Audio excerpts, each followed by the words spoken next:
Өнгөрсөн амралт өдрүүдэд 53 удаагийн галт төмөр бүртгэгдсэн байна. Дээрх дуудлагын дийлэнх нь иргэд цэвэрлэгээ хийх нэрийдлээр ойр орчмынхаа өвс хогоош тасан тохиолдлууд эзэлж байгаа юм а. Өөрөөр хэлбэл иргэдийн хайхрамжгүй байдлаас болж галын дуудлага өнгөрсөн оны эхний 5 сарын байдлаас 20% нэмэгджээ. Жишээлбэл өнгөрсөн Бямбарагт Чингэлтэй дүүргийн 19-р хорооны шадивлангийн цэцлэнгийн эхэнд шашны зан үлээс олж ойхорын төмөр гарч 20 газар шидсэн байгаа юм а.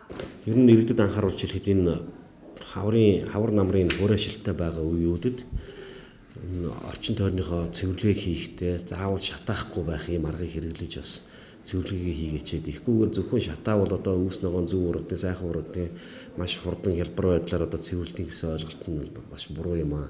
Үүний улмаас одоо иргэдийн өмч хөрөнгө бол гэмтэх тийм ээ. За түүнээс балаад одоо бас иргэд өөрсдөө ч бас амь биеэр хохирох ийм тохиолдол байна. Өнгөрсөн хашаарынхаа ойр орчмыг цэвэрлэж өвс хогоо шатаасны улмаас галаалдаж амнасаа алдсан тохиолдол гарч байжээ. Иймээс нийслэлийн онцгойдлын газраас иргэдтэй болцшгүй галтмөрийн аюулаас өвчлөн сэргийлэхийг анхаарууллаа.